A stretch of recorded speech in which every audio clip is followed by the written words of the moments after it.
Hey, Ben Osterhaus here. I'm a cellist and I develop sample libraries. And in this video, I'll be showing you my latest library called Penumbra Strings. So this library has undergone a number of iterations. The very first sample library actually that I developed was called Cello Textures, and you can see the resemblance there. So I released this in 2019 when I was finishing up my doctorate in cello and composition. And then in 2025, I decided to revisit it, and I updated the graphics and then added a bunch of features. And yeah, so then today I'm showing you Penumbra Strings, which is the third iteration of it.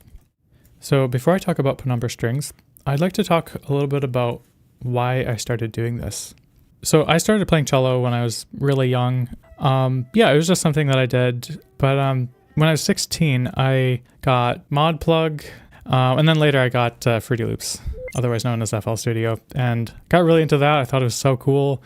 You know, you just have this big canvas and all these synthesizers and sounds and drums, and you can like build whatever you want sound-wise, make songs and beats and stuff like that. So I got really interested in that when I was 16, and then I thought, hey, I play cello, I could record that too. And then I realized, wait a second, I could sound like a whole orchestra if I wanted. You know, I could layer tons of instances of myself, and so I got really into that. And I continued to be interested in just layering instances of myself and making string arrangements and things like that. That's kind of the reason that I decided to pursue music professionally. So when you layer a bunch of instances of yourself, it's a bit tedious. A lot of times you record something for one project and then it's not reusable for other projects. So when I heard about people who were developing contact sample libraries, I was kind of intrigued because it could be a way to take your work from one place and apply it other places. Like instead of recording the same thing over and over again for a bunch of different projects, you could just record it once for one project. And then if you record something in a way that's useful in a lot of different applications, who knows a couple of years down the road what you might find yourself doing with it. Also, now you can share your work with people. I just get a kick out of the fact that there's a bunch of people all over the world who have my work on their hard drives. And so ever since making cello textures, I've continued making more libraries, and I've learned a lot over the course of 6 or 7 years. And so I looked back at cello textures and thought, I could do better. So in 2024, I started working on Cello Textures Evolved. I released it early 2025. As you can see, the graphics are a little bit nicer, I think, and there's a lot of controls down here. There's a ton you can do with it. I took the original samples, I didn't re-record anything, but I took the original samples and made it so you could push them far beyond the acoustic realm. You could make the cello sound like a synthesizer, basically. I wanted to make more libraries that used this engine, so I started making bass textures. And one thing led to another, and I ended up actually re-recording the cello, but also re-recording it on 3 different cellos, each with slightly different timbres, and then also recording a viola in addition to the bass. And I ended up deciding to discontinue Cello Textures Evolved and replace it with Penumbra Strings. So one of the things that I wanted to make better with the engine was I feel like in terms of like instant inspiration, all these knobs at the bottom don't really give you that. It's great what you can do, but I decided to cover those up with a preset browser here. And you can see when you click on the presets, it changes what's in the canvas up here, and it also changes everything that's inside of here. So you could load up a preset like this one, for instance. And I made it so if, let's say you chose different textures, they would have similar processing back here.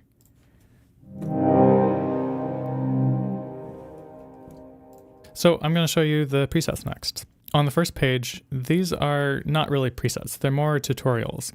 the getting started card here says try all the articulations above. So let's do that.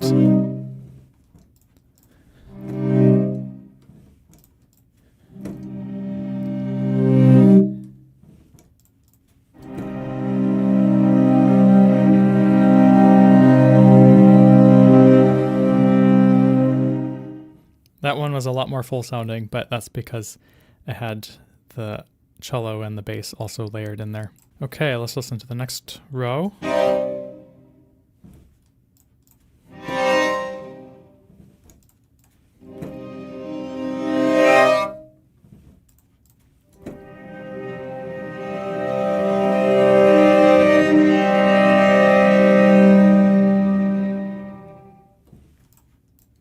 And the next row.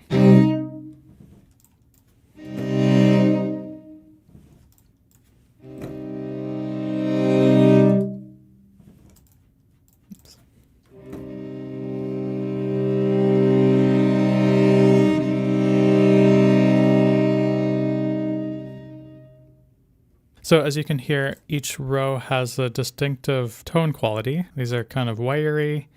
These are nice and solid and full, a little bit of vibrato in there. And these are cloudy sounding, fluffy, light, airy. And of course, you'll notice that the shape of how I play kind of matches up with the shapes here as well.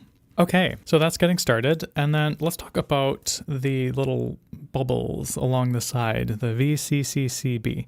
So the V stands for viola, C for cello 1, cello 2, cello 3, and then the B for bass. So in this example, I just made the viola play the bite.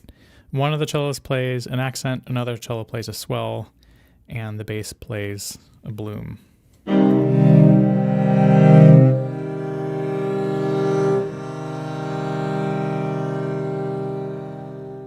I don't know if it makes the most sense musically, but yeah, there's all the instruments in one gesture. It's kind of cool that you can easily switch out which instrument is playing what.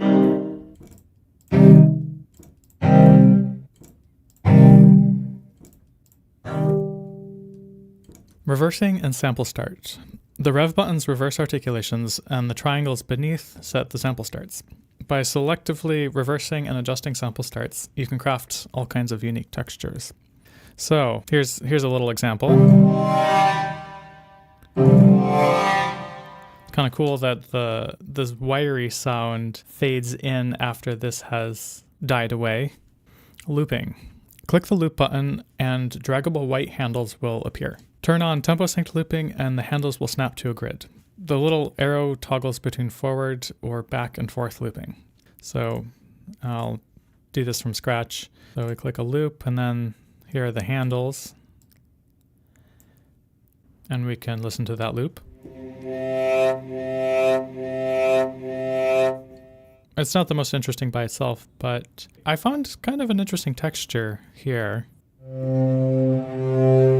It just kind of keeps changing and doing stuff. And if you play with the chords, like it's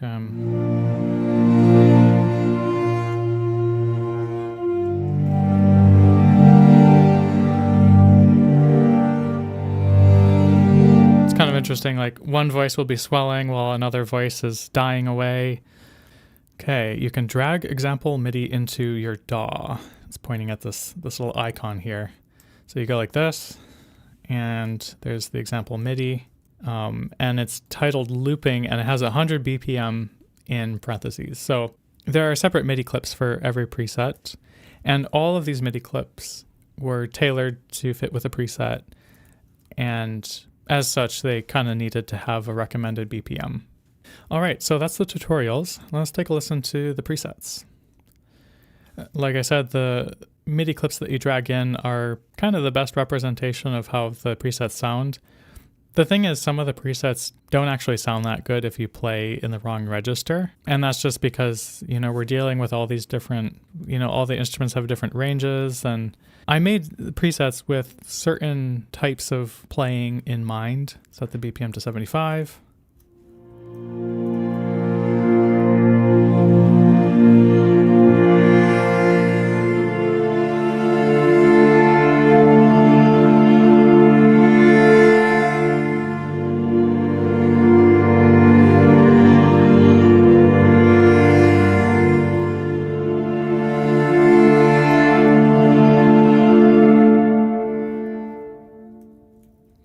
So filters slowly sweep, bringing different layers in and out of focus, and the mod wheel adds saturation. For most of these, I put a little sentence describing what the mod wheel does because it's a little different for all of them. Take a look at Ancient Oak. This is 120 BPM.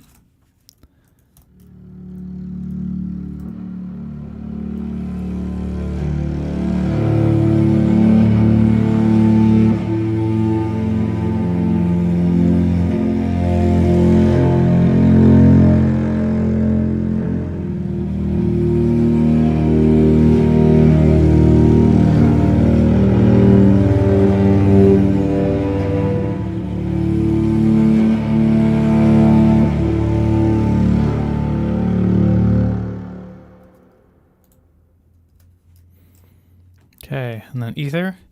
These have a muffled, wispy sound. It's not very present and fits well into the background.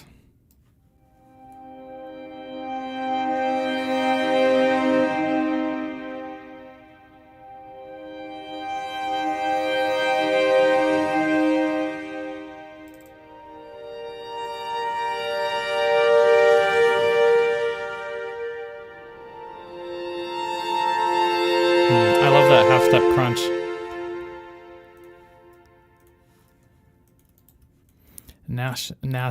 I don't know how to say this word actually. Various LFOs and loops create a wavering sound. The mod wheel adds a hint of detuning. It's supposed to be 90.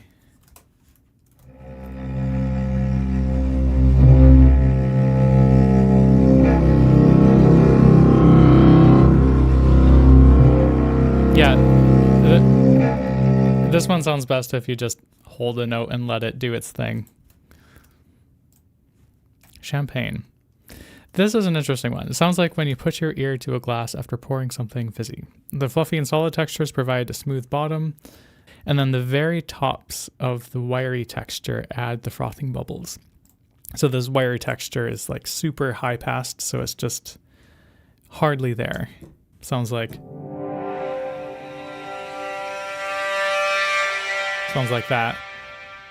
But yeah, let's listen to the example MIDI. 120.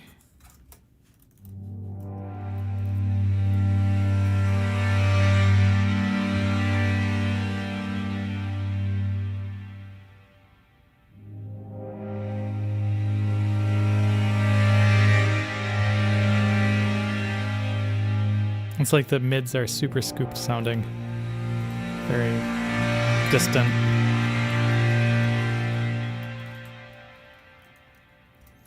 Okay, Equinox. Move the mod wheel and the earth shifts beneath you. This one I don't need to show the example MIDI. I'll just, you just play a single note like this. Maybe not quite so low. Play a single note maybe here. And then if you slowly move the mod wheel,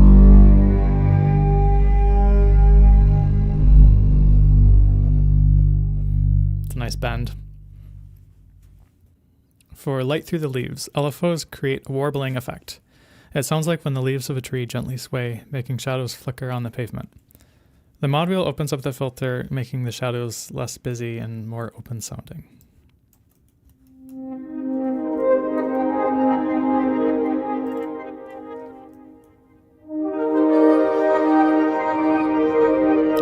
The mod wheel just opened up there.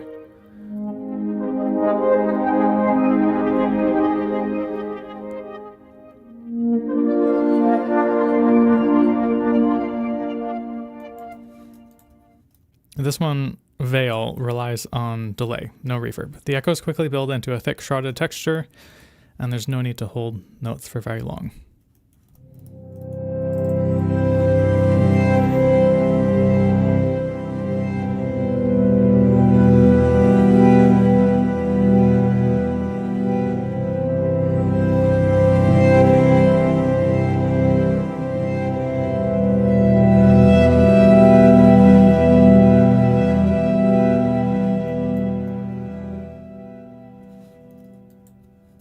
Alright, next page. Goliath. A fistful of bass to the face. The mod wheel shifts the bite articulation, this one here, shifts it up or down an octave.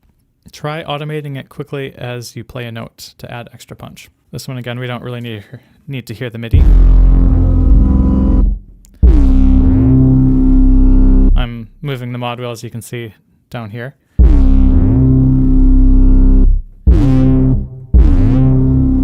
Kind of fun to make it bend.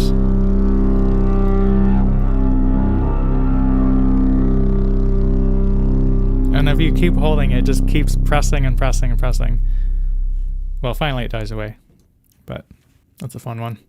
Wraith. This is a bit more experimental. I realized if you do a heavily modulated reverb with a short reverb decay time, it creates a pretty unique timbre. Kind of sounds like a wraith, I guess.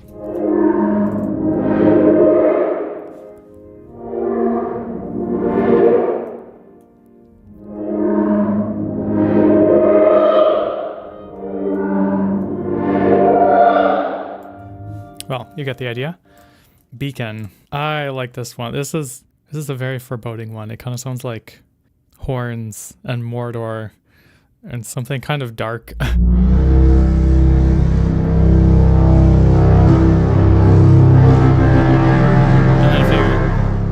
And then if you move the mod wheel, it gets really dissonant.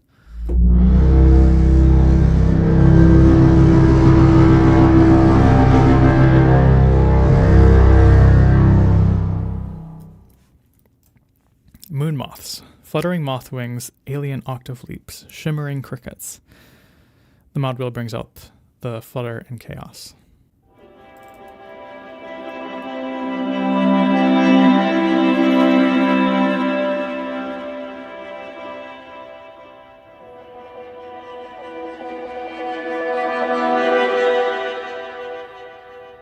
Yeah, this one's kind of crazy because I realized that if you, I think it's this one.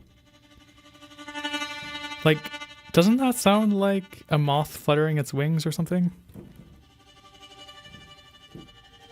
And then if you layer that in with this kind of weird octave, it's like randomly bouncing up and down octaves. It sort of reminds me of Half-Life, the alien worlds at the end. Wailing in the wind. The pitch and filter move together. When the tone dulls and the pitch droops, it sounds like a mournful descending sigh, carried off by the wind.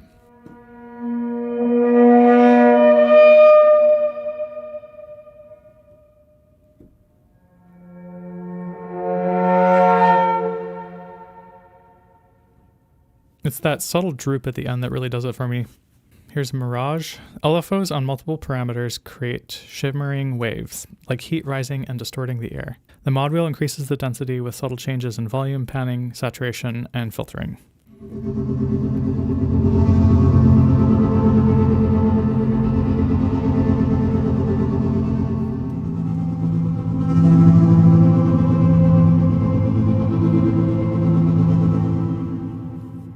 I'm not showing all the MIDI clips because some of these, it doesn't matter so much what you play. What does this one do? I'm trying to remember. Oh, actually, this was a really cool one. So let's...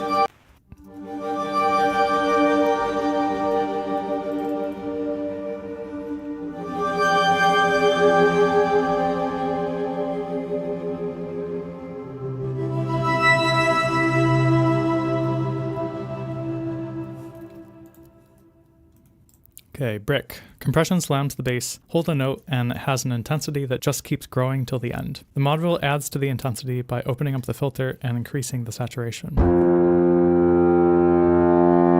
Just keeps going. Sounds like it's getting louder, but yeah, eventually it does get softer. And I think the MIDI for this is pretty hilarious.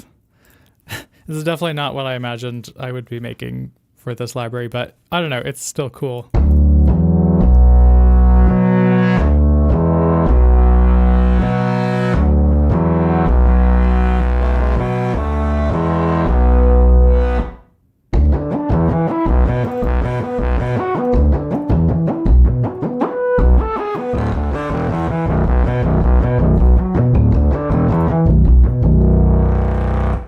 Fun stuff.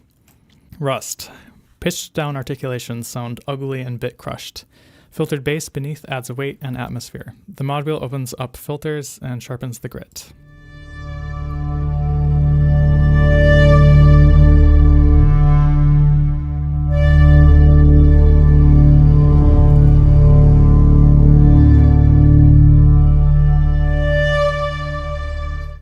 What I like about that one is how you heard that vibrato at the top, and that's just because I happened to vibrato a little bit up high. But then because that's getting pitched down, the vibrato gets really slow and wobbly, and it kind of adds to the character. Okay, so those were all the longs, and now we're on the shorts presets. So this is staccato with a tail. And for this one, you can play louder to get more punch from the bass, and the mod wheel adds a sparkly tail.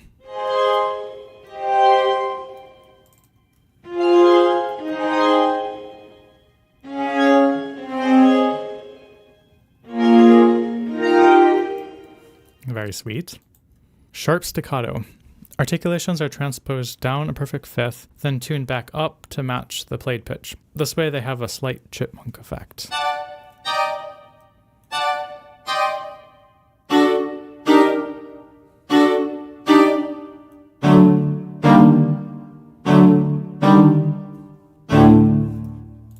Bread and butter accent. This is a pitched down bass under an airy viola.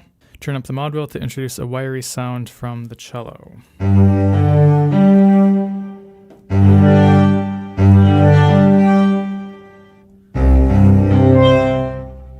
Okay, quick swell. 3 different length articulations are set so that they swell together. Yeah, you can see the sample starts here. This one is starting further into the sample so that it will get to its peak at the same time that this one does.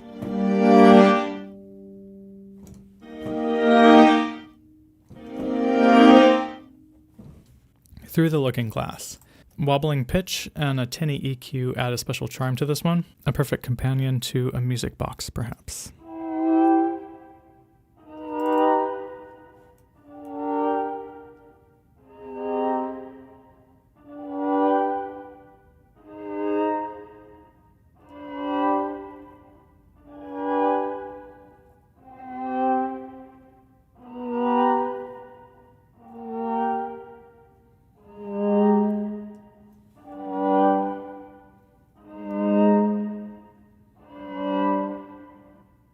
Burnt to a crisp. This one is hotly saturated, and it kind of toasts just the peaks of the swell. You'll notice when you play chords, the notes don't crunch into each other, and this is because the saturation is per voice.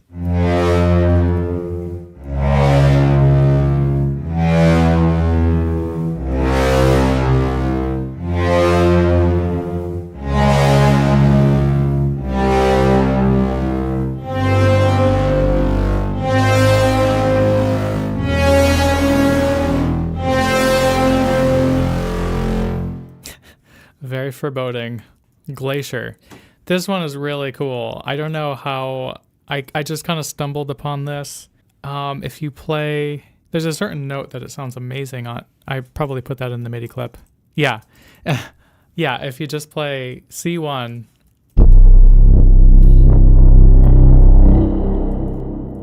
It's just such a satisfying thump. Heavy hitter. The wiry bite has a quick pitch envelope, which gives it a metallic whacking sound. It's compressed heavily into the accent and swell that happen right after, and the mod wheel can make the hit more intense.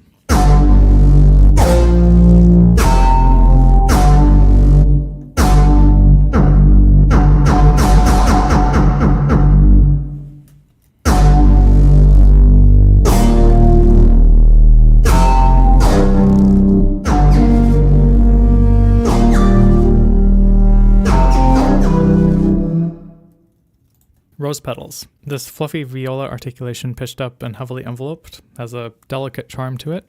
You can use the mod wheel to open up the filters and hear a bit more bow noise.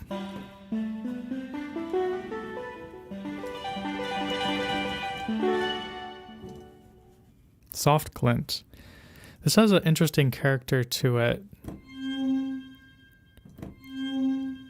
So there's these glassy high harmonics, and then there's a low pulse, and pitch-wise, they do some interesting things that it sounds kind of aged, maybe, or like distant, or I don't know, it just has a very wistful character to it.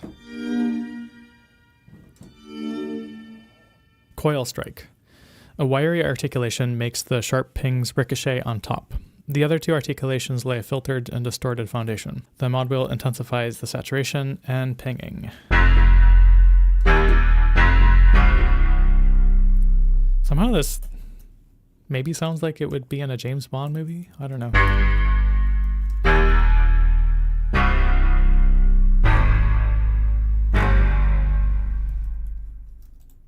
Mice in a candy shop.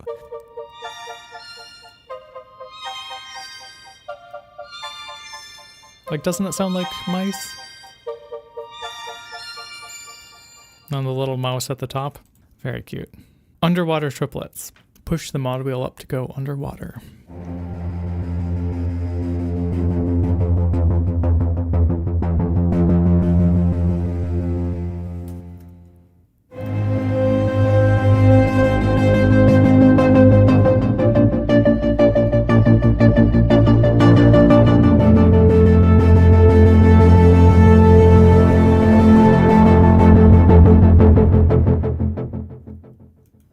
It's pretty smooth sounding, but I love how there's a bit of distortion if you push the mod wheel up far enough.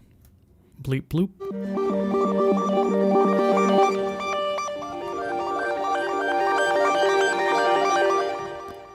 So this one, if you play a single note, it's like, okay, sure, you could do that. But it's really cool if you roll chords, because that rhythmic pattern gets totally out of phase and it just becomes this beautiful tumbling sound. Just cascading. It's really cool.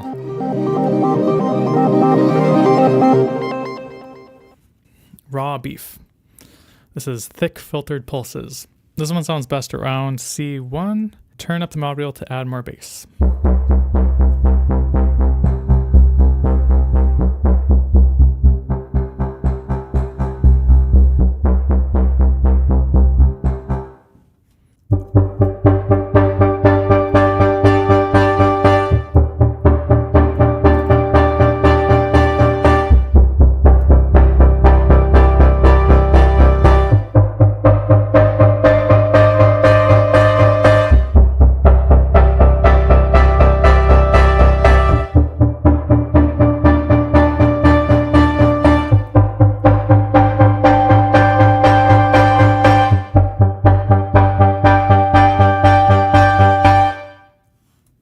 Shards. Busy LFOs sound like little bits of light bouncing everywhere from broken glass.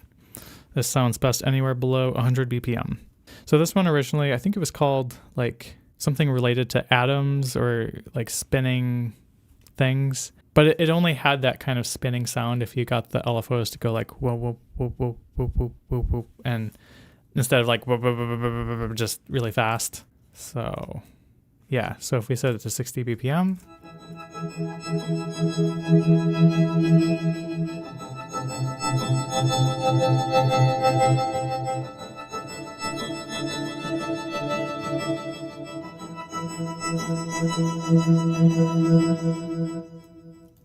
centrifuge.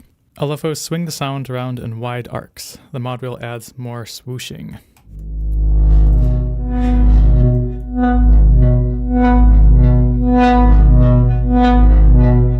Kind of hear like it's like sort of has a spinning sound.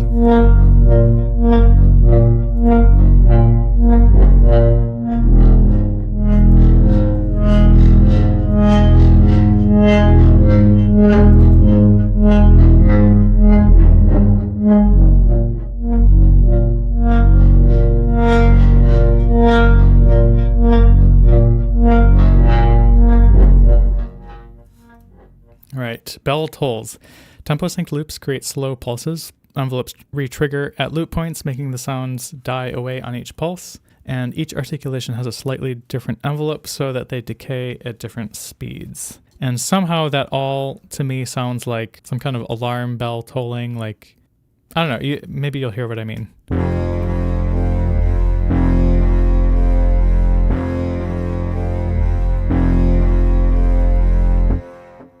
Okay, Sweet dreams. This is a pure, pillowy sound, sleepily blooming.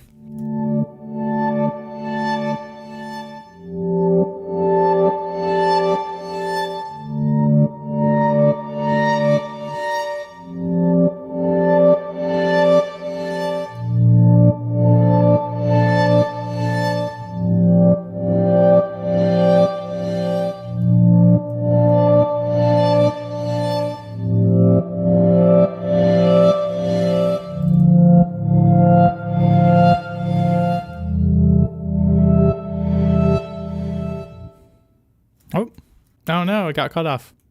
Well, you got the idea there. Okay, click clack.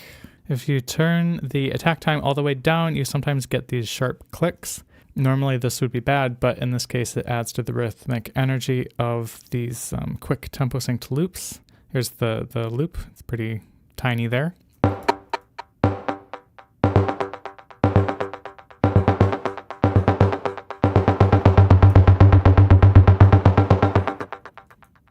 Dark matter. The LFOs create quick thumping pulses. The loop cycles through the dull decaying portion of the articulation, and if you move the mod wheel up and the loop catches the brighter attack, then these sudden flashes break through the darkness. What I mean by the loop cycling through the dull decaying portion is if you were to have the loop go over this part, you would hear a lot of the bow noise right at the attack, but this part of it, it's more like after the bow has left the string, and so the tone is very round, and if you loop that part, it has a very dark tone quality. Those are the flashes. There's another one.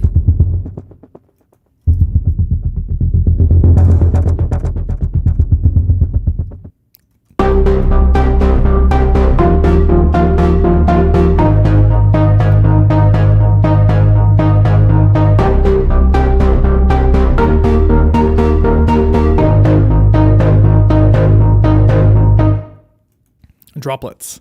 A fluffy articulation is filtered by a sawtooth LFO, creating clicks that tumble against each other gently.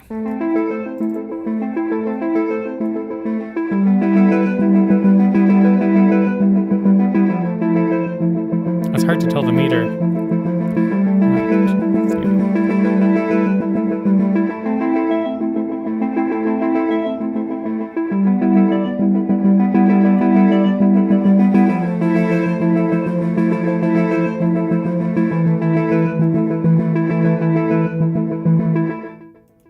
All right, and last but not least, here is undertow. This sounds like when you can hear the blood rushing in your ears in a quiet room. The filters and distortion almost completely obscure the acoustic sound.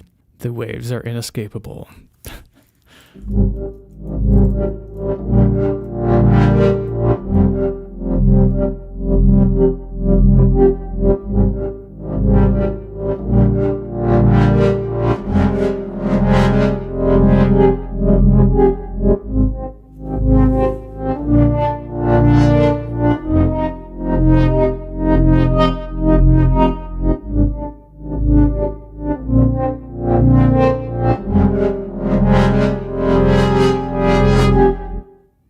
That could go a lot of cool places.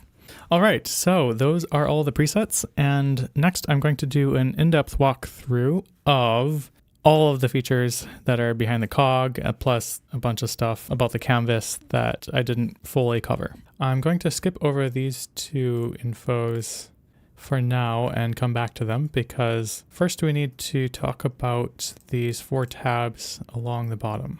These first 2 tabs are per articulation, and then these 2 tabs are global. So what I mean by per articulation is that, let's say I make a change, increase the volume. If I go to another one, it's clicked, it's turned red.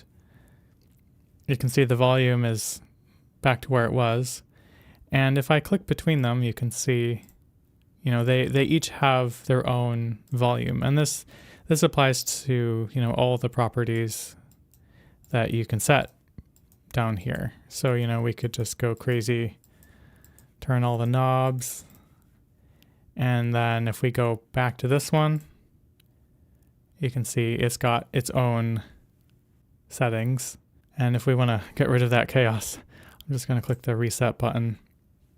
We've got 5 sections here. There's the mix, pitch, envelope, effects, and sends. So in the mix section, you can set the volume.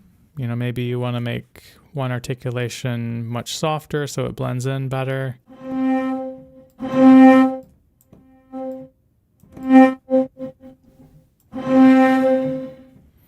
There's pan. So if you want to pan things side to side, that could be pretty useful. We could pan this over here, pan this over here. Now we get a super wide stereo image. Dynamics is, well, I'll let the info explain that. So dynamics adjusts how much velocity affects volume. And the example it gives is you could make mellow articulations stay loud no matter what, and then have bright aggressive articulations only come through when you play hard. So an example of that would be, let's say we turn down dynamics all the way for this fluffy articulation, turn it pretty far up for this wiry one, and then if I play soft, so if I play soft, we hear a lot of the fluffy sound. If I play loud, we get more of that harsh sound. I could even accentuate it, we're kind of jumping ahead here, but I could accentuate it with filtering. Could low pass the fluffy one and high pass the wiry one. All right, next we have key range, and it can be stretched or as recorded. So for stretched, if you play in the green or purple keys, it will be tuning samples away from their recorded pitch. And there's a little bit of info about this, explaining these key colors better. Okay, so bass, cello, and viola all have different sampled ranges, and the key colors show where you can play without samples having to be pitched around. If you play in the blue keys, all layered instruments will have recorded samples at these pitches, so it will sound the most natural there. And then if you play in the green keys, all instruments will be pitched beyond their sampled range, so that will be guaranteed to sound unnatural. And then if you play in the purple keys, some instruments will be stretched and some won't. All right, going on to the pitch section, we've got transpose and tune. One kind of cool trick here is if you were to, here we could click the arrows, if you were to go up 4, so I play a C, and instead it plays an E, you can hear on my piano. But now if we were to tune it back down, 1, 2, 3, 4, now we're back to C. I'm playing a C, you can hear on the piano, but it's a C that's had to be pitched down, and so it has a darker tone quality. This is a cool trick, and so I made this link, and that way you turn either knob, the other one goes the opposite direction, opposite and equal direction, so that the output pitch will always remain the same, but the timbre is going to be getting changed a lot. Let's take a listen.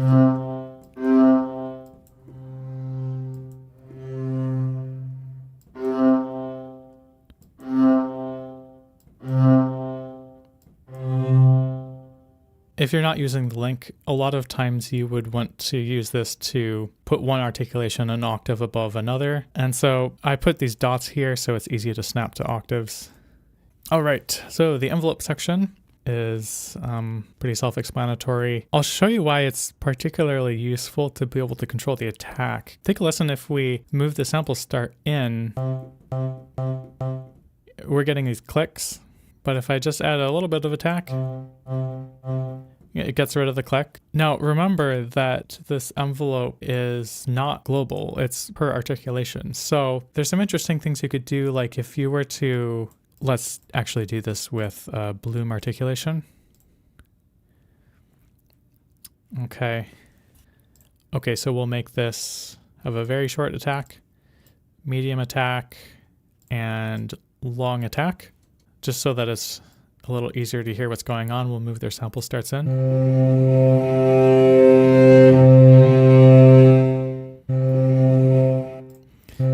So we hear the immediate attack there, and then this one comes in a little bit later, and this one comes in even later. It could come in even later. And to really show the contrast between them, we'll saturate it. Okay.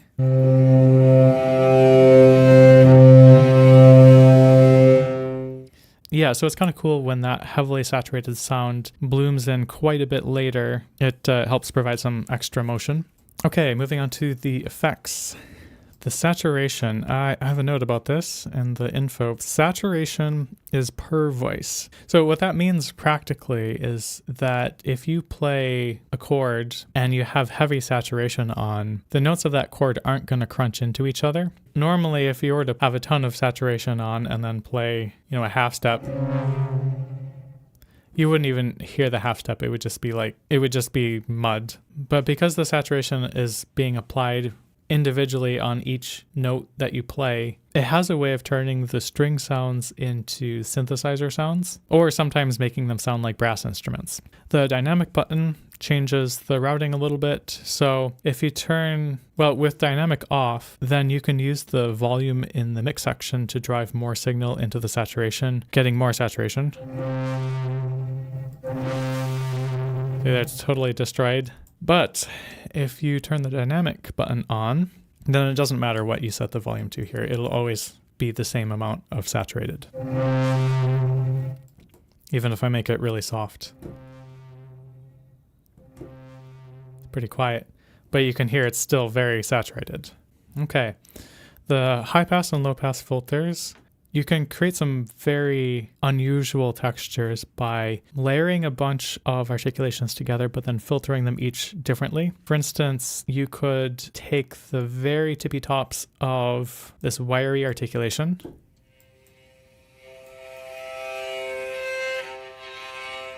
and then you could take this fluffy articulation, cut out all the highs, make it super low passed. So it's just this low. And maybe we could pitch it down an octave too. Yeah, and so now we'll get a big sense of width because we've got this low boomy thing with this very, very high wispy thing on top.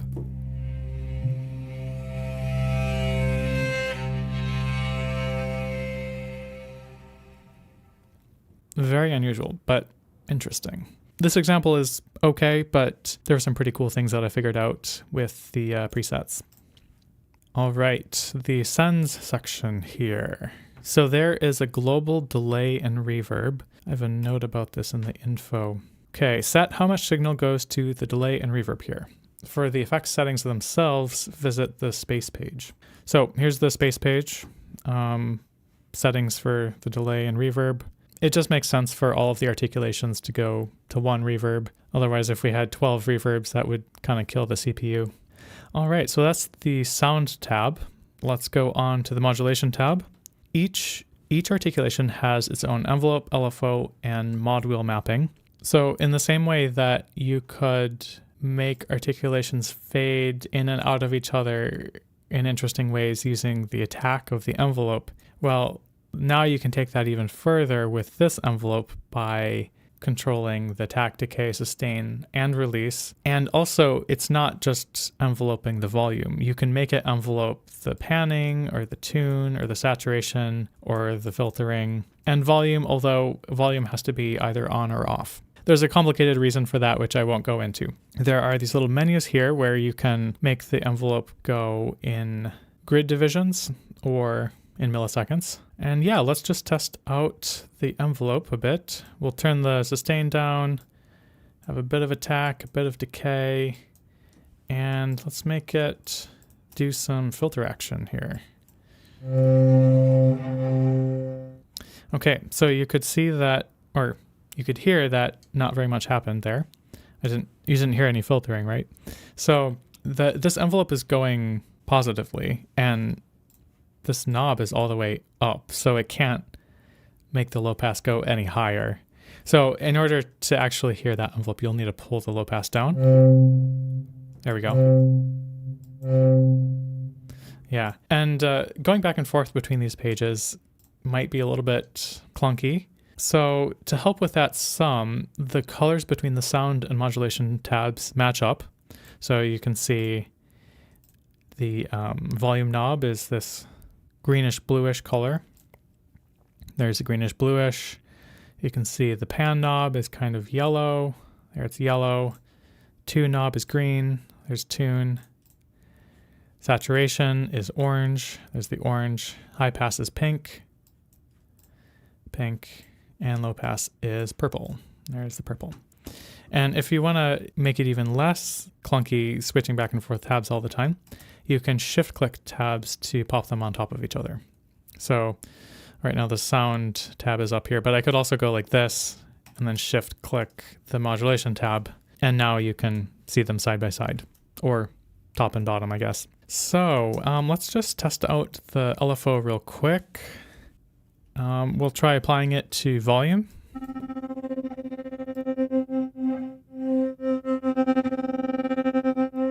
So that's kind of cool. We could choose different shapes. So here's a downward saw. This will be a bit percussive. You can see how if you did a tempo synced LFO, maybe 16th notes, and had it go on 1/16th note. Now we've got this 16th note percussive pulse. Could be kind of useful. Okay, here are the other shapes.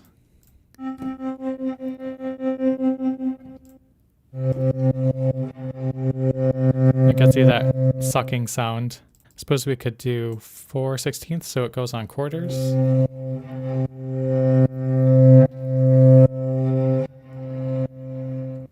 And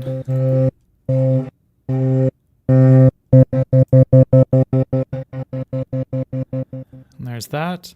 Okay, now if you want to edit the LFO, you can draw a custom shape in here.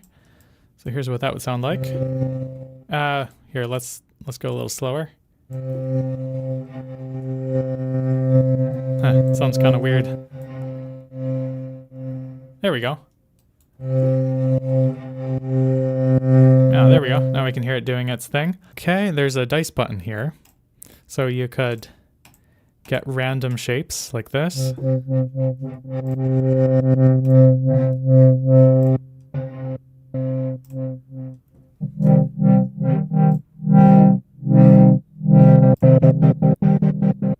So that was fun to play around with. All right, so next, let's talk about the retriggering. I was just playing chords there, and the LFO motion was staying in sync, but if I broke the chords, you hear how those percussive things aren't lining up with each other. That's because the LFO is running independently for each voice that I play. If I turn off retrigger though, then no matter what I play, the LFO stays in sync between every note that I'm playing. So I could be changing chords, adding and taking notes out and stuff, and it would still keep going at that steady pulse without things stopping and starting and breaking up. Phase, well, it's a little easier to just see. In the LFO shape here, there's this little tiny white speck down here, and if I move the phase knob, you can see it's moving. So this is changing where the LFO starts in this pattern. So like, let's say I had let's say I did a triangle. Oh, by the way, to draw those straight lines, I'm right-clicking and dragging.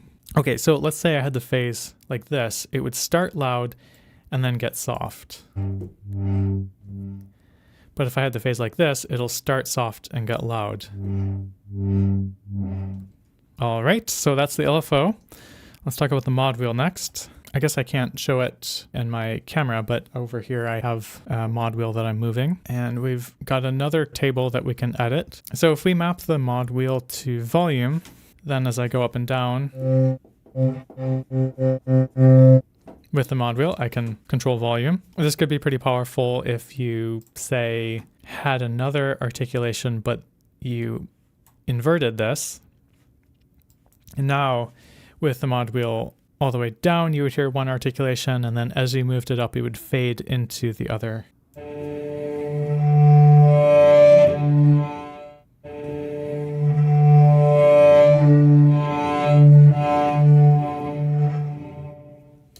And this is just crossfading volume. You could also crossfade the filtering. Okay, so now as I move the mod wheel up, one gets filtered out instead of faded out. There we go. That's cool.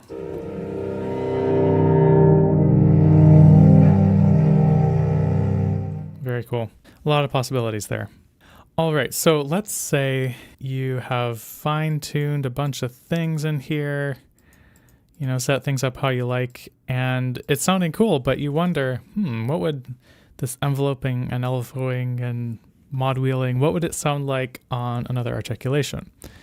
Well, you'd kind of have to just go back and forth and manually copy all of these slider and knob values, and I definitely didn't want people to have to do that. So I made these copy and paste buttons here. Let's say I copy this.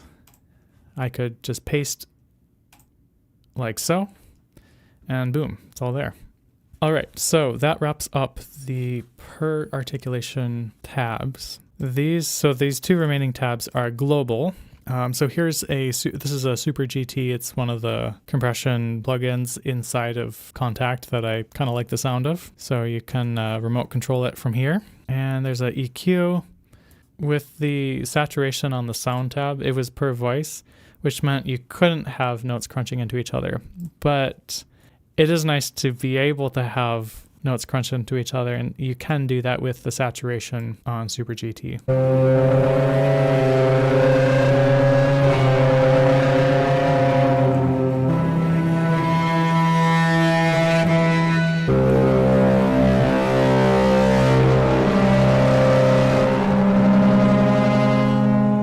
So yeah, that's the classic distortion that you're maybe more used to if you're a guitarist. All right, and then the space tab is pretty self-explanatory. We've got delay time, which could be free or measured. I personally really like the 3/16 notes delay. That's always a fun time.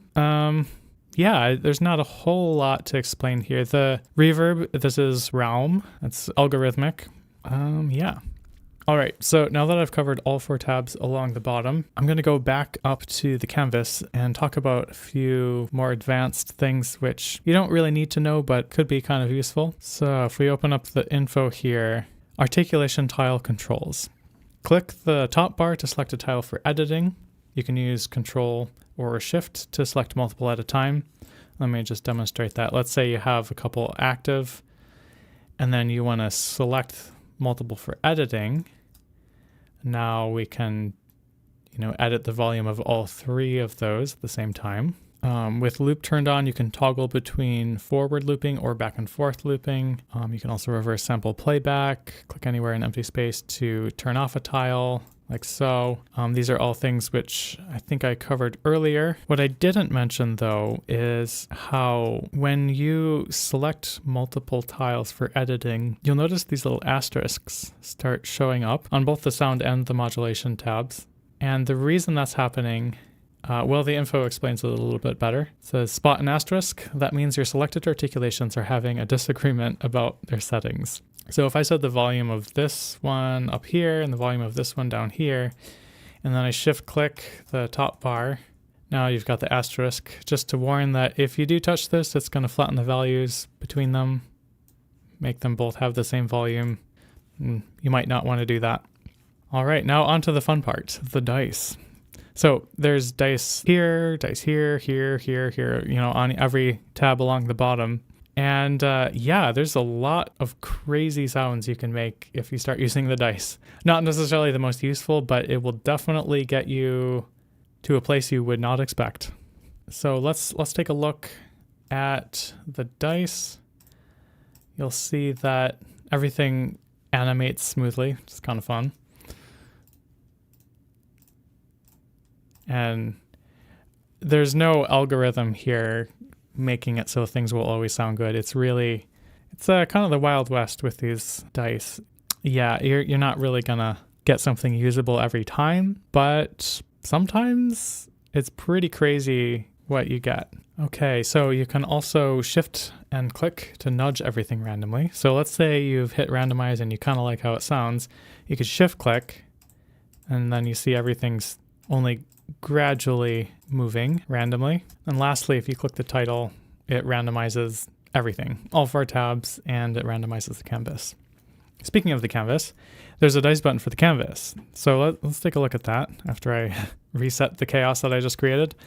Okay, so let's say we click the canvas dice, it's doing all kinds of stuff. It's like setting articulations to random instruments, it's looping some of them. You know, you can see the sample starts are in all different places. Sometimes it's reversing articulation, sometimes not.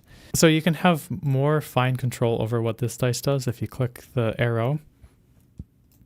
And yeah, I could only randomize which tiles the dice rolls. Let's reset the canvas before we do that. Okay. So we're only randomizing which tiles. And yeah, it'll pick 1 or 2 or sometimes even 5. It'll tend not to pick too many at a time, just so things don't get too busy. And then yeah, we could randomize the sample starts, so you can see those sample starts are moving around, or we could randomize the loop ranges.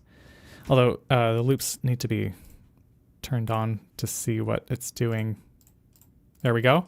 So now we could be getting random loops. Could randomize the loop modes, so sometimes it's turning loops off, sometimes it's turning them on, and sometimes it's turning them on and changing the loop from being a forward loop to a back and forth loop. Okay, and then we could also make it randomly reverse some samples and not others. Here, let's do it with a bigger set. There we go. Now it's randomly reversing some. And then we could also randomize the instrument, like the little instrument bubbles on the side. So now all random instruments are playing all of these articulations. And then, yeah, finally we could enable them all again and see what happens. It kind of makes me curious. I'm seeing all these random variations passing by and I'm not actually listening to them. So let's take a listen.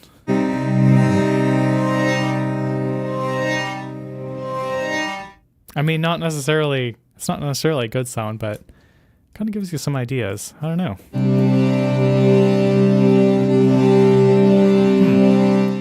Play low.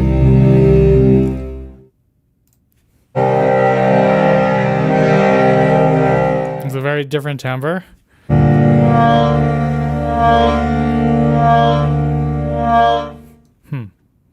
I can hear it. This thing is what's really sticking out. If it was quieter, so it blended in with the long articulations, that would sound, yeah, that would actually, it would actually add something like an underlying, yeah, some underlying motion. And actually, if it was tempo synced, let's see, tempo sync at quarter notes. So it would rhythmically go.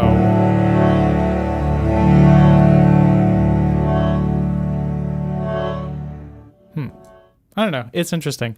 I did a lot of playing around with this kind of stuff while making the presets. All right, so that covers everything there is to know about Penumbra Strings. As you can see, it's come a long ways from cello textures back in 2019. And yeah, I hope you will check it out and listen to the demos that I made.